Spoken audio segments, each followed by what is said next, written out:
Como é bom ver a nossa igreja repleta, como está aqui nesta manhã de sábado. É tão triste quando a gente chega aqui e vê a igreja vazia, embora a gente saiba que os anjos estão sempre completando os lugares que estão vazios, mas é muito bom ver vocês aqui pessoalmente. Deus seja louvado pela presença de vocês. Marco ali em especial, estivemos orando muito por ele e podemos ver o Marco já aqui na frente hoje, né, Marco? Glória a Deus por isso, amém? Isso, a Eli está lembrando aqui que nós temos duas visitas especiais, duas famílias especiais aqui nessa manhã. Uma já muito conhecida, né, do nosso querido pastor Javan. Pastor Javan que está de férias, mas mesmo assim veio prestigiar, né, pastor, o nosso culto aqui de sábado na igreja de Nova Iguaçu. Seja bem-vindo, pastor, o Senhor, a sua família, e que Deus possa abençoar muitíssimo a família de vocês e revigorar as energias de vocês durante essas férias para o ano de 2017. Temos um outro pastor também, eu só me esqueci o nome dele. Igor, pastor Igor, seja muito bem-vindo também, de férias, não é, pastor?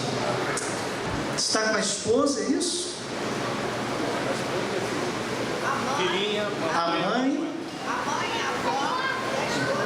mãe, vó, esposa e filho, 3 gerações juntos. Amém, Deus seja louvado. O pastor Igor é do distrito de Jardim da Prata, não é isso, pastor? Gente, que responsabilidade pregar para dois pastores, não? E eu me lembro que o pastor Igor, se não me falha a memória, o senhor esteve aqui há uns 2, 3 anos atrás, dando um curso sobre como preparar sermões aqui para os anciões, não foi isso? Chegou a hora de ver se o seu aluno foi aprovado, pastor. Eu vou convidar a plataforma, como hoje é um sermão sobre família, eu vou convidar a plataforma para que possa, nesse momento, descer aqui do cima do púlpito, porque nós temos aqui um PowerPoint para apresentar a vocês nessa manhã. Eu vou ficar até mais próximo de vocês.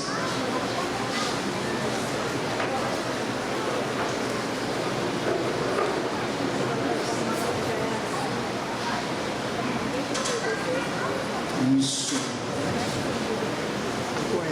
Eu quero falar para vocês que existem 2 classes muito especiais aqui na nossa igreja. Vocês sabiam disso? Classe Novo Tempo 1 e Classe Novo Tempo 2, amém? Amém. Irmãos, esses soldados estão sempre prontos para a missão. Vocês sabiam disso? Eu, antes de vir aqui para o púlpito, eu deixei uma missão com a Classe Novo Tempo 2. E eles falaram para mim: estamos prontos para cumprir a missão. Sabe que missão foi essa? Orar pelo pregador.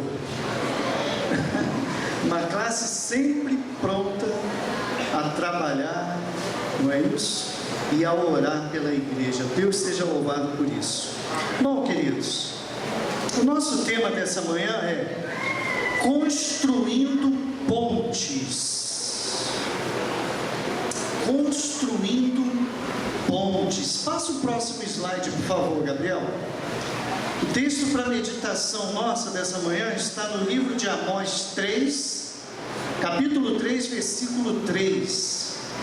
Andarão 2 juntos, se não houver entre eles acordo? O que vocês acham? É possível andar 2 juntos, se não houver entre eles acordo? Se viverem brigando, discutindo, se viverem em conflito permanente, vocês creem que é possível? Passa o próximo slide, por favor. Eu trouxe uma definição de conflito aqui nessa manhã. Busquei ali no dicionário Saraiva e no Soares Amora algumas definições, para que a gente entenda bem a importância desse tema que vamos tratar aqui nessa manhã, que tem a ver com conflitos. O que seria conflito, segundo a definição desses dicionários? Profunda falta de entendimento entre duas ou mais partes. Você já passou por isso alguma vez? Profunda falta de entendimento com alguém? Choque, enfrentamento, discussão, luta e guerra. Vocês sabiam que o conflito pode levar à guerra? Passa o próximo slide, por favor. Trouxe aqui algumas causas conflitantes dentro do lar, para que a gente possa discutir um pouquinho nessa manhã. Nascimento de filhos. Quantos aqui são pais? Quero fazer uma pergunta para vocês. Quando nasce um filho, as coisas mudam lá em casa, sim ou não? Sim, mudam e muito. Não é isso, irmã Nilvânia? Muda e muito. E essa mudança, muitas vezes, gera um conflito, sim ou não? Gera um conflito. Às vezes, vocês sabiam que às vezes o marido fica com ciúme do filho, porque a esposa já não dá mais aquela atenção. Às vezes acontece até ciúme da parte do marido em relação ao nascimento de filhos. Problemas financeiros geram conflitos? O que vocês acham? E muitos conflitos também. Desemprego, sim ou não? Também é uma causa muito forte de conflito na família. Esse quarto item aqui, morar na casa dos pais, o que vocês acham? Gera conflito? E muitos conflitos, sabe? Se você ainda está nessa condição, ore a Deus e procure sair dela o mais rápido possível. Quem casa quer casa. Morar na casa dos pais gera conflitos. Outra causa de conflito: vínculo exagerado à família de origem. Causa conflito isso aí? Existe a família de origem e existe a família nuclear. O que é a família de origem? Pai, mãe, irmãos. E qual é a família nuclear? Marido, mulher, filhos. Só que tem gente que casa e parece que esquece de cortar aquele famoso cordão umbilical. Um dia desses, pegando uma lotada dessas para ir trabalhar lá no Rio, numa Uber, vim ali conversando com o motorista e ele estava me contando o drama pelo qual ele estava passando. A esposa dele não tinha conseguido cortar esse vínculo com a mãe. E a mãe já estava influenciando de uma forma tão negativa o relacionamento e o casamento, que ele já estava em vias de se separar da mulher.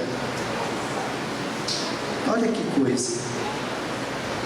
Vínculo exagerado com a família de origem. Precisamos cortar esse cordão umbilical. Não é que você vai esquecer a sua família de origem.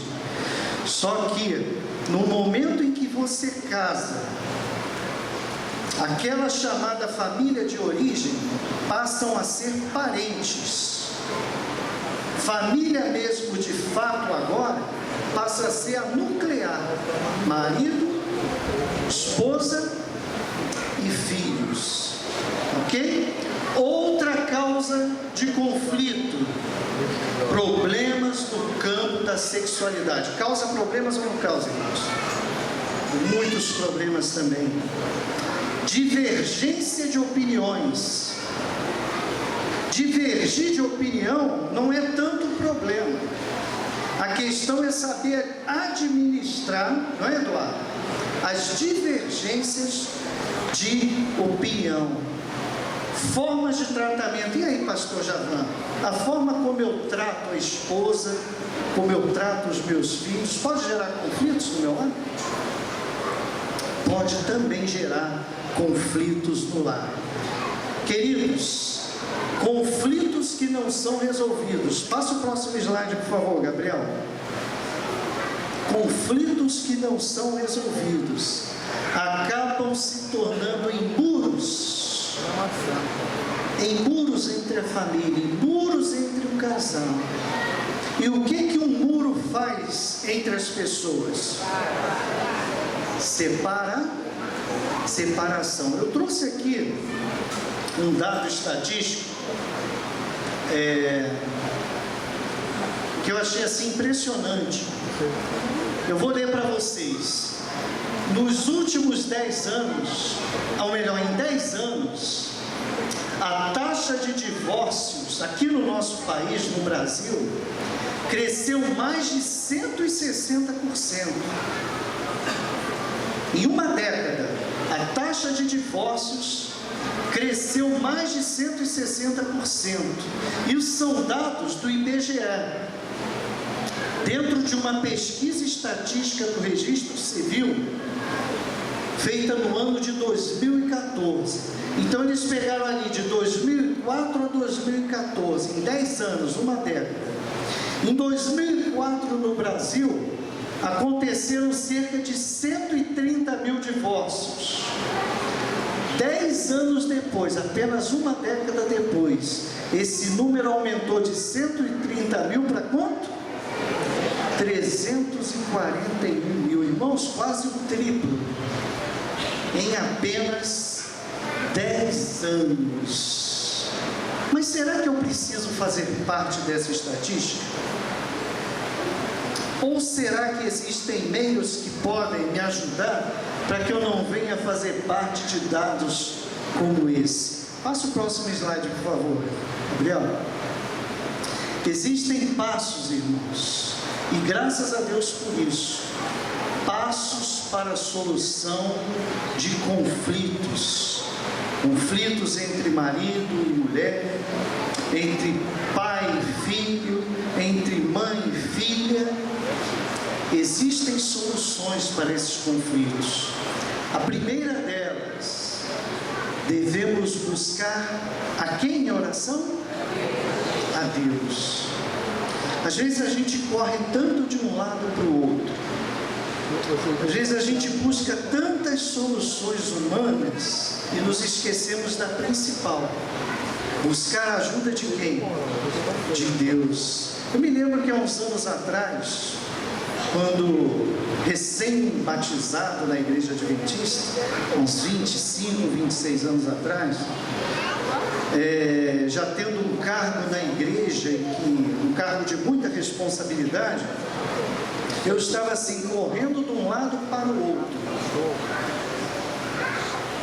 Até que um pastor virou para mim e falou assim: deixa eu te fazer uma pergunta, você já correu para lá, já correu para cá, mas você já parou para orar?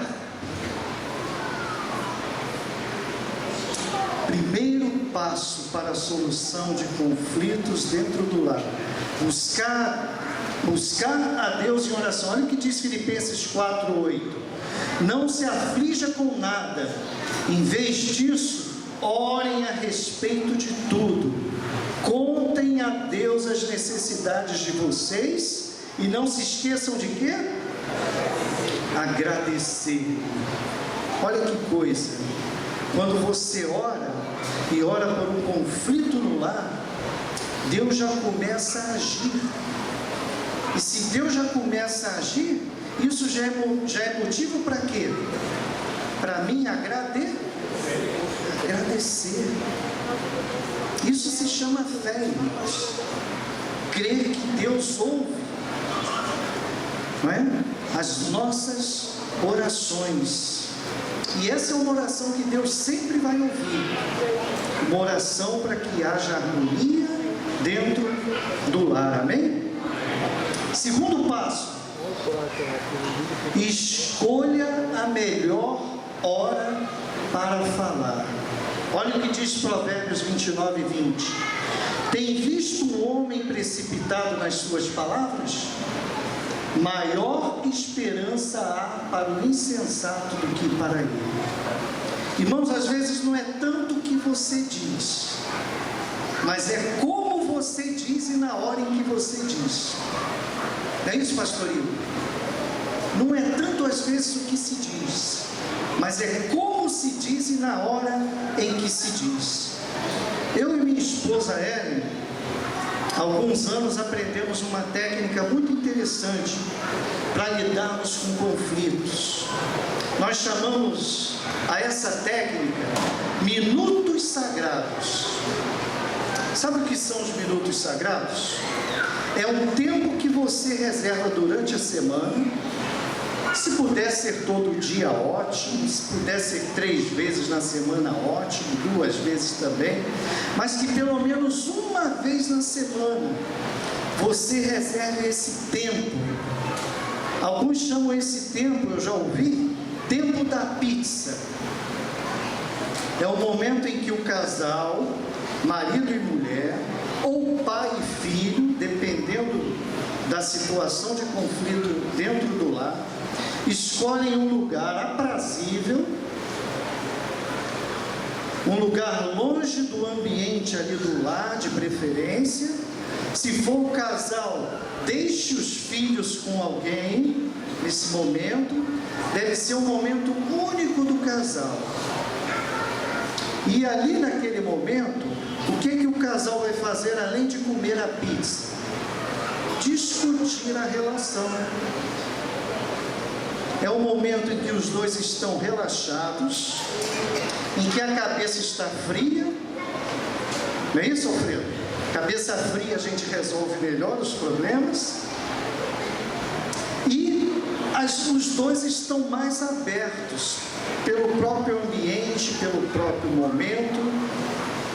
E aí naquele momento então especial que você vai reservar, eu e Ellen sempre reservamos um dia da semana para fazer isso. Desde que o Ronald era pequeno, deixávamos o Ronald com alguém, saíamos, escolhíamos um lugar e ali então íamos discutir a nossa relação. Como fazer isso? Próximo passo. Gabriel? Primeiro, saiba ouvir. Olha o que diz Provérbios 18, 13. Quem responde antes de ouvir comete o quê? Insensatez e passa vergonha. Queridos, é difícil quando os dois querem falar ao mesmo tempo. Já passou por isso? E aí, nesse de falar juntos, parece que o tom da voz começa a subir, não é?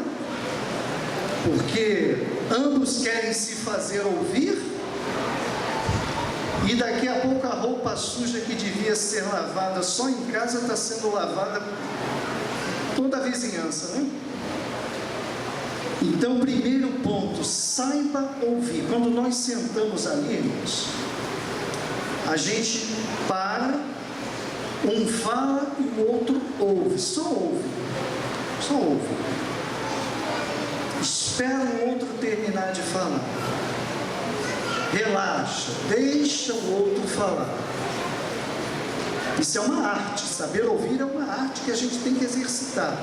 E depois que o outro acabou de falar, você já terminou já? Posso falar então? Pode. Aí você começa a falar. Os antigos diziam assim: quando um burro fala, o outro abaixa a orelha. Eles não sabiam muito bem expressar da forma que sabemos hoje, mas o que eles queriam dizer era isso: temos que aprender a saber ouvir. E burro é sinônimo de quê?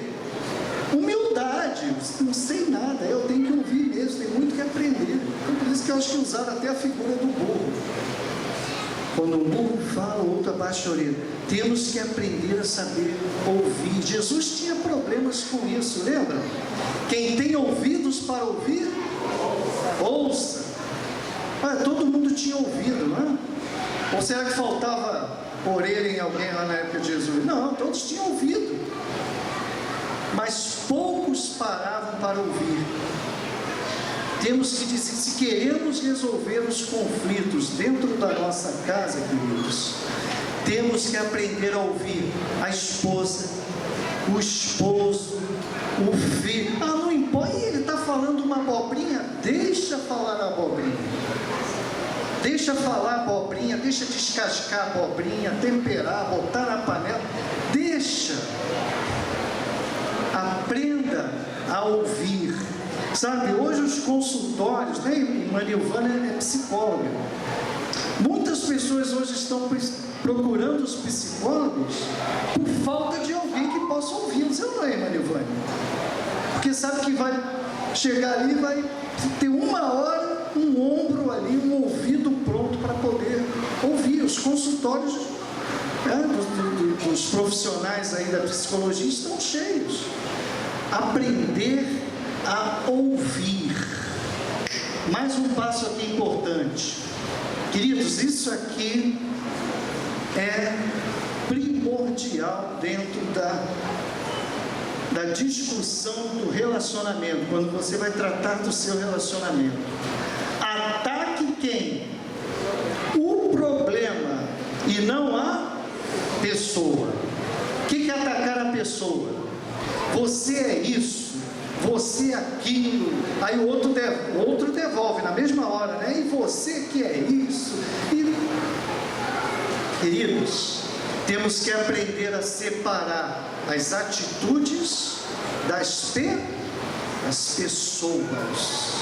Olha o que Jesus fez com aquela mulher em adultério, João 8,11. Disse-lhe Jesus: nem eu te condeno. Ele atacou a mulher? O que ele atacou ali? Vai-te, não peques mais. O que ele atacou ali? A mulher ou a atitude? A atitude. Chegar lá para o seu filho e dizer: você é um burro, você é um imprestável, você não faz nada direito. Queridos, não faça isso. Sabe, sempre que eu me aproximava do meu filho para ter que repreendê-lo, eu fazia da seguinte forma: olha, filho, papai te ama muito, você é uma das pessoas mais importantes na vida do papai, você é tudo na vida do papai, mas essa atitude aqui que você tomou é diferente ou não é quando você fala assim? Minha esposa, eu te amo muito, eu não sei viver sem você. Isso é verdade, tá? Você é tudo de bom na minha vida, é o maior presente que Deus poderia me dar nesta terra. Mas essa atitude, amor, que você teve durante a semana, sabe? Olha, eu fiquei tão magoado com isso, fiquei tão chateado. É diferente ou não é? Ataque o problema e não a pessoa. Mais um passo, por favor. Isso aqui é tão difícil, irmãos, mas é tão necessário. Reconheça se estiver errado. Você sabe qual é a melhor palavra que o homem gosta de ouvir, que soa melhor aos seus ouvidos? E a pior palavra que soa aos seus ouvidos, sabe qual é a melhor? Quando alguém fala o seu nome. Essa é a melhor palavra que pode soar ao seu ouvido. Viu, Anailton?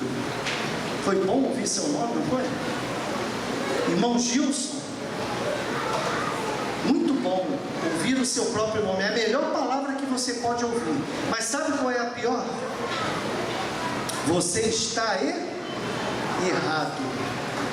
Essa é a pior palavra que um homem pode ouvir. Mas o homem tem que aprender a reconhecer. O homem e a mulher têm que aprender a reconhecer quando estão errados. Olha o que diz Provérbios 28:13. O que encobre as suas transgressões jamais prosperará, mas o que as confessa e deixa alcançará misericórdia. Reconheça seu erro. É, amor, realmente você tem razão. Eu errei mesmo. Olha, você está coberta de razão. Queridos, orgulho e amor são duas coisas que não combinam muito bem, sabe? Quando caminham juntas. Eu acho até que não tem como caminhar juntas. Orgulho e amor. Verdadeiro amor reconhece quando está errado. Mais um passo aqui importante e difícil também. Exercite o quê? O perdão. Olha o que diz Miqueias 7,19. Tu lançarás, tu quem? Deus. Tu lançarás todos os nossos pecados aonde? Nas profundezas do mar. Queridos, e as profundezas do mar é profundo e muito profundo. Diz que o mar é mais profundo, a distância que você tem de profundidade do mar é maior do que você tem do Monte Everest, que é o maior monte que tem na Terra. É bem profundo. E sabe o que Deus faz quando Ele joga o meu e o seu pecado lá no profundo do mar, lá nas profundezas do mar? Ele coloca uma plaquinha assim, ó, proibido pescar. Deus pega o meu pecado, o seu, joga lá nas profundezas do mar e a plaquinha está lá, proibido pescar. Alguns anos atrás eu era ancião em uma igreja lá no Rio, e o primeiro diácono daquela igreja me procurou.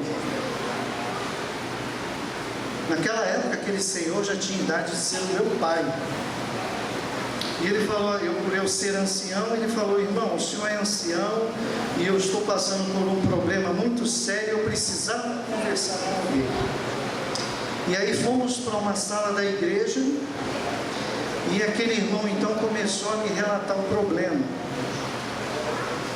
Naquela ocasião ele já estava convertido, faziam 20 anos. Estava convertido há 20 anos. Era um marido exemplar, um pai exemplar, um diácono exemplar dentro da igreja. E ele começou a relatar que sempre que ele discutia com a esposa dele, ela relembrava tudo aquilo que ele tinha feito 20 anos antes dele se converter. Quando ele bebia, jogava, tinha mulheres na rua. Ele falou: irmão, eu não estou suportando mais essa situação. Eu estou aqui conversando com o irmão porque, na verdade, já está quase definido aqui na minha mente que eu vou me separar dessa mulher. Eu falei: calma, irmão, não faça isso aí. Vamos fazer uma visita, vamos conversar com ela. E assim fomos. Marquei a visita com aquela irmã. Ele, diácono, ela diaconisa da igreja. E eu fui lá, no final de tarde, sentei com aquela irmã e li esse verso aí para ela. Eu falei: irmã, a senhora acredita nisso? Que Deus joga os nossos pecados lá na profundeza do mar? Acredito, irmão, claro que acredito. Pois é. E a senhora sabe que uma vez que ele joga lá no fundo do mar, é proibido pescar? A senhora sabia disso? Ela ficou assim me olhando, meio desconfiada. Eu falei: irmã, então se a senhora crê na palavra, crê que Deus é capaz de lançar os nossos pecados na profundeza do mar e se esquecer deles, por que a senhora ainda não esqueceu dos pecados, das coisas ruins que o seu marido lhe fez há mais de 20 anos atrás? Nesse momento aquela irmã já estava com os olhos marejados, cheio de lágrimas, e ela ali reconheceu que ela realmente passou 20 anos pescando aquilo que Deus já tinha proibido, né, de ser pescado. E eu tive a grata satisfação de há 1 ano e meio mais ou menos atrás reencontrar aquele casal na inauguração de uma igreja nossa. ter a satisfação que eles estão lá, dois velhinhos, mas juntinhos até hoje, um ao lado do outro, porque aquela irmã decidiu não pescar mais aquilo que estava na profundeza do mar. Se perdoou, irmão, se perdoou, irmã, perdoou. Terrível quando na primeira discussão você quer resgatar os defuntos que já estão enterrados, né? Lá atrás. Então, exercite um perdão, lance na profundeza do mar e lembre da plaquinha: proibido pescar. Queridos, algo importante, além dos 6 passos que já demos aqui: busque ajuda. O que diz Provérbios 11:14? Na multidão de conselheiros há segurança. Eu e minha esposa já buscamos ajuda, irmãos. Livros, lemos muitos livros sobre casamento, educação de filhos. O nome já diz casamento. O que te lembra isso? Casar. Tem que casar, né? Casamento, casar. Mas às vezes tem algumas coisas que não casam. Você está tentando, ela está tentando, mas não casa. E aí, o que você vai fazer nesse momento? Chutar o balde? Não, queridos, devemos buscar ajuda. A primeira você já fez, orou a Deus, o primeiro passo. Mas se agora você deu todos aqueles passos ali que a gente já mostrou e não deu resultado, é hora de quê? Buscar ajuda profissional. O que seria ajuda? Buscar ajuda. Pastor, é ou não é uma ajuda para as famílias da igreja? Sim ou não? Sim. Psicólogo, é ou não é uma ajuda? Não foi Deus que colocou esses profissionais aí para nos ajudarem? Sim. Um casal que você conheça da igreja, antigo, que tem um casamento sólido, confiável, seria um casal também que você poderia procurar para pedir uma ajuda? Sim ou não? Sim, queridos. Devemos buscar ajuda. Houve uma ocasião em que eu e a Ellen estávamos com uma área da vida que estava difícil de encaixar. Estava gerando muitos conflitos. E aí um dia decidimos, vamos procurar uma ajuda profissional? E procuramos um casal, assim como o pastor Javan e a irmã Nilvânia, terapeutas de casal. Queridos, em 3 meses, aquele problema que já havia anos, a gente não estava conseguindo encaixar, em apenas 3 meses encaixou. Amém? Não é vergonha nenhuma procurar ajuda, queridos. Deus deixou esses profissionais para nos ajudarem. Então, se você vê que o relacionamento chegou num ponto que você ou vocês já não estão mais conseguindo administrar, busquem ajuda. Próximo slide, por favor. Eu trouxe aqui um texto do livro O Lar Adventista, página 429. Esse livro foi escrito pela educadora Ellen White, não é?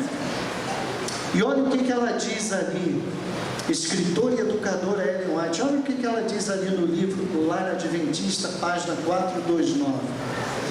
Se somos corteses e gentis no lar, levaremos conosco o quê? A graça. Graça de quê? De uma agradável disposição quando fora do lar. Se manifestamos compreensão, paciência, mansidão e coragem no lar, estaremos aptos a ser o quê? Luzes do mundo. Queridos, esse texto é muito profundo. Se você não conseguir ser luz dentro do seu lar, manifestando compreensão, paciência, mansidão e outras virtudes, você jamais vai conseguir ser luz no mundo. Tudo começa onde? Dentro do lar. Se os nossos lares forem fortes, a nossa igreja será forte. Mas se os nossos lares forem fraquinhos, teremos uma igreja fraca. E teremos, por consequência também, ou por conseguinte, uma sociedade também fraca. Será que já não estamos observando algo parecido nessa sociedade a qual estamos inseridos? Sim ou não? Sim. Eu quero terminar contando uma história para vocês. Dois irmãos moravam próximos. Um tinha uma fazenda e o outro tinha outra fazenda. E o que separava essas fazendas era um riacho. Um dia, esses irmãos, por alguns motivos banais, começaram a entrar em conflito. E aqueles conflitos foram crescendo, a ponto daqueles irmãos não se falarem mais. Um dia, um carpinteiro bateu na porta do irmão mais velho. O irmão mais velho atendeu a porta. O carpinteiro falou para ele que ele era um carpinteiro, que estava ali em busca de trabalho, e se ele teria algum trabalho ali para ele fazer. E aquele irmão mais velho olhou para o carpinteiro e falou assim: eu tenho um trabalho para você fazer sim. Sabe, eu tenho um vizinho, na verdade é meu irmão, mas aconteceram alguns problemas com ele. Ele mora daquele lado de lá, do riacho, daquela outra fazenda, na outra margem do rio.